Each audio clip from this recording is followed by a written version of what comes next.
Hi, you're looking at a case study for Hoverboard Technologies. This was a real former client when I worked at Grill Brander's agency, and I was social media content director. My main responsibilities were executing the social media content campaigns. I also had responsibility for content on the website, content layout, and some contributions to branding with tagline development, hashtags, and bios as they pertain to their social media properties. Everything that you see was designed and developed by Grill Branders, and including the logo and the logo variations, the website. They came to us with a CAD drawing, so occasionally you'll hear me talk about we or us. That's referring to the agency, and I will try to focus on what I did specifically, so that's clear. So I'd like to show some of the things with social, and I'd actually kind of like to start with the results. So I created their social media profiles. I created their Facebook page and their Twitter account from scratch. So we initially set it up with an email that we controlled at the agency, and then turned over the login credentials to the client.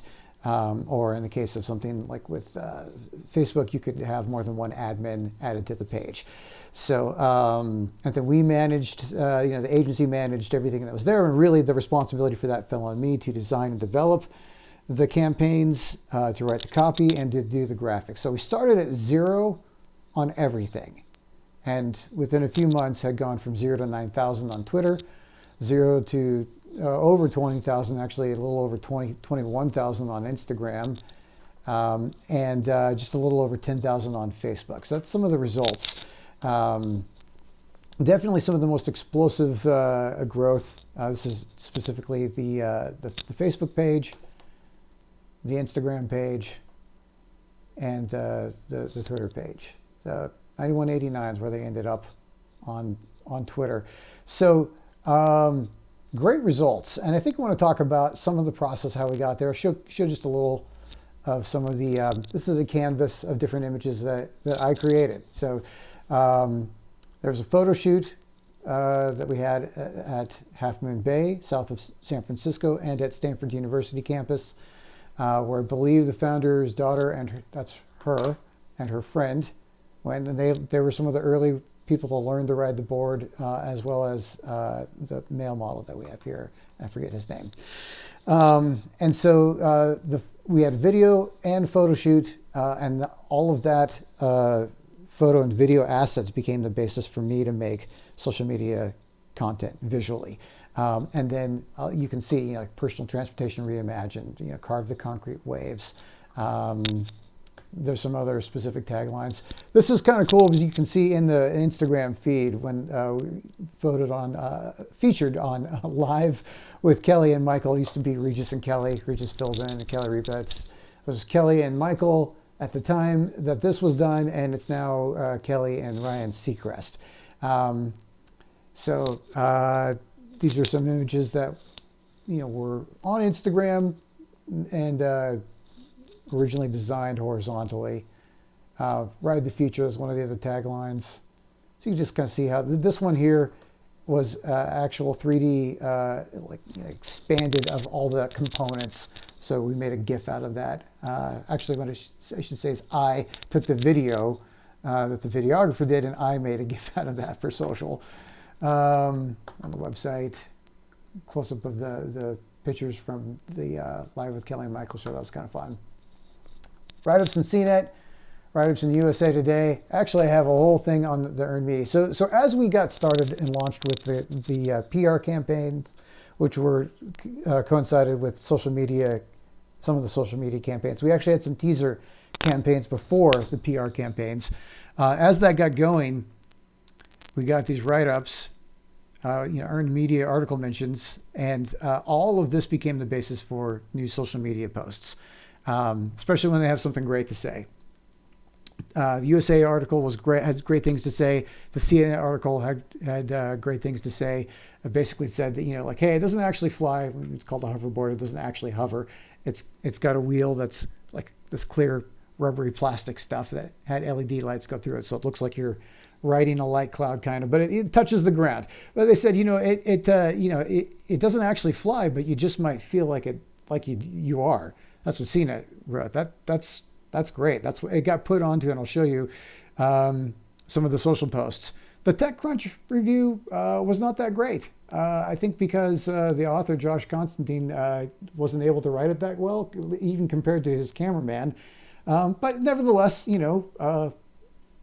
infamously said, even bad press is good press.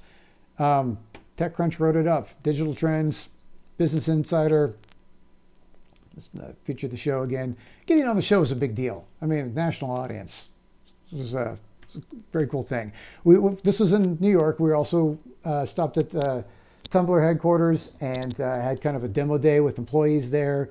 Very cool to coordinate that with a lot of mentions on Tumblr.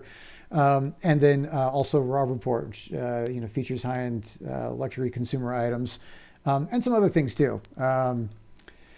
So, and then I wanted to show actually some of the campaigns. So initially, we did a teaser campaign, and we took all of these images.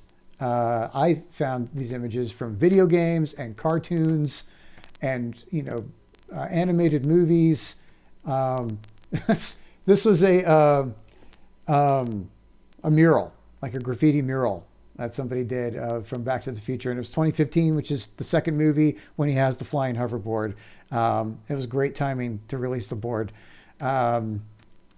So there's just so much. They did a spoof prank video with Christopher Lloyd and Michael J. Fox. So we turned that. Tony Hawk did a spoof video because it was 2015. This was from a movie, some cheesy sci-fi movie. Forget exactly. Flintstones. Teenage Mutant Ninja Turtles. Yes, it's the Tony Hawk. Same thing. It doesn't actually fly. They just made it look like it did. So we couldn't actually show the board yet before the launch. So we did an entire campaign based on stuff that's in pop culture. And then we did one, also pop culture, but tagline. So Ali G pranked a real venture capitalist by bringing in basically just the board, a skateboard with no wheels.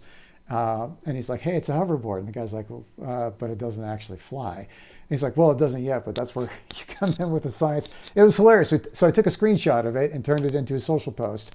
Skateboard deck, $25. LG costume, $100. Pranking a real venture capitalist with a fake hoverboard. Priceless. Just fun. Trying to have fun with it. No fossils. Hoverboard's coming. Into the future. And these are just different pre-teaser taglines. Carve the concrete waves. Doing a play on versus cosplay prop, but future tech is here. Cutting edge personal travel, surfing the land, energize your ride. So this is an example of you had me at hover. Had me at hello. No boundaries. A teaser kind of a campaign with a lot of different images, using stuff in pop culture. This is one of my favorite ones, the wheel reimagined. So I found an image of a stone wheel. Got it out, put it on all white backboard. Here we go with the social post. Where's my hoverboard? It's 2015. Back to the LAG prank. So there was some initial teaser campaigns for social. And then there was a couple of versions once we had the lifestyle photo shoot done at Stanford and Half Moon Bay. So we can actually show the board and people riding it. So, and this is just with the logo, the full logo, not just the icon, but the company name, logo stylized, and then the tagline, ride the experience, which was the primary tagline. All the other ones like personalize your ride and carving the concrete waves, all those are secondary, part of the brainstorming that I was a part of. So we have this one without any text on it, and then when we got the write-up in CNET, used the same image and put the CNET quote, because it's just so great. It's that great on there. So you get an idea. We did a bunch of these. They're just lifestyle, and there was post copy on Facebook, Twitter, etc., but not actually on the photo itself, except for where we redid the CNET ones. There's 3 of them, I think. And then there's a whole other version, because this extended for months, where we used the same photo shoot photos, but with text on the photo now, where we're using the secondary tagline. So ride the experience as the hashtag. It's also in the logo, but this cutting edge personal travel, carving the concrete waves. Do you hover? Elevating your mobility, energizing your ride, freedom to move, free the ride, free the board, or free to board. Future tech is a ride. Hop on and go. In the video, you see three of them. It's resting on the wheel and the back bumpers, and they step onto the board to mount it and kind of tilt it forward to get it go. So they literally just hop on and go. That's where that tagline came from. So there was a teaser video that got made into social. There was videos from the demo days that got made into social videos. The Kelly and Michael video, etc. Also got, we did some infographics. Some of the stuff was just repurposed. Again, pop culture, right? Back to the Future. And on one of these, we actually took the one, and I had a graphic artist, our graphic designer, put our board in there. It's the girl riding it at Stanford. So I had that idea and had our graphic designer do that. I should have mentioned there was, counting the graphic designer, 3 people reporting to me. I had a marketing coordinator and a marketing assistant.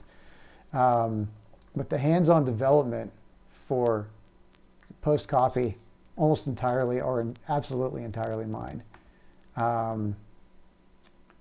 The assistant, I had to do some blog stuff with some other clients, and the coordinator I had sometimes do actually scheduling posting once it was written.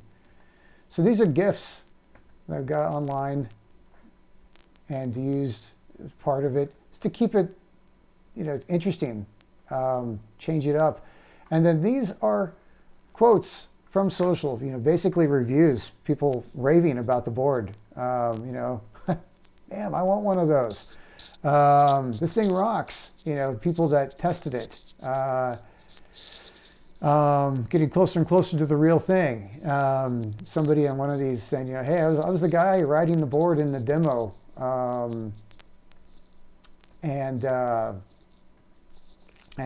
This thing was awesome, that kind of thing. So I'm showcasing all of this because I want to demonstrate, what my thought process is like, how I go about creating a campaign. Obviously, it's going to change from client to client. B2C is going to be different than B2B. What your specific target audiences are and what they're interested in, that's going to change it quite a bit as well. And what your business goals are. What are you trying to accomplish? All of that can modify and change how you approach a social media campaign. But here's a concrete example of what we did. It's in the history books. It's done. So there was the teasers. There was a campaign that coincided with the Kickstarter launch when it actually went live and people could pledge support. There was the PR campaign and social in support of that, and then all of the great mentions in media that we got through those efforts that I then used for social posts. And then again, I want to wrap up with the results. What I look for just about every client in terms of success, at least as it pertains to your organic social. If you're driving conversions through ads and landing pages, it's going to be slightly different metrics, but for organic social, it's like SEO versus pay-per-click on search marketing. Right? Organic social is to search engine optimization organically, as paid ads are to paid pay-per-click on search marketing. Your pay-per-click ads are short-term. Your longer-term strategy is your organic SEO. With social media, it's much the same. Your organic social is your long-term.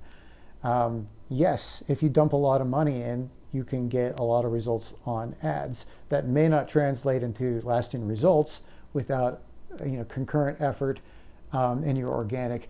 So 0 to 9,000, 0 to 21,000, technically 0 to 10,000 results. Follower growth is one of the main things I like to look at. Engagement over a monthly or quarterly basis, how much that's grown month to month or quarter to quarter, or over the length of an entire engagement. You know, it might be 6 months or so. With Vivante Health, it's like about 6 months, and I want to say around 1,300% growth in engagement rate on social posts, and 770% growth in followers in that time frame.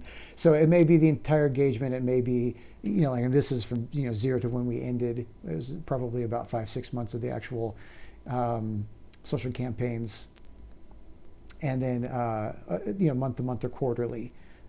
Possible ways that you could look at that as well. So that's some insights into how I do things. I wanted to share that. I think hopefully it was interesting and useful for you. Thanks.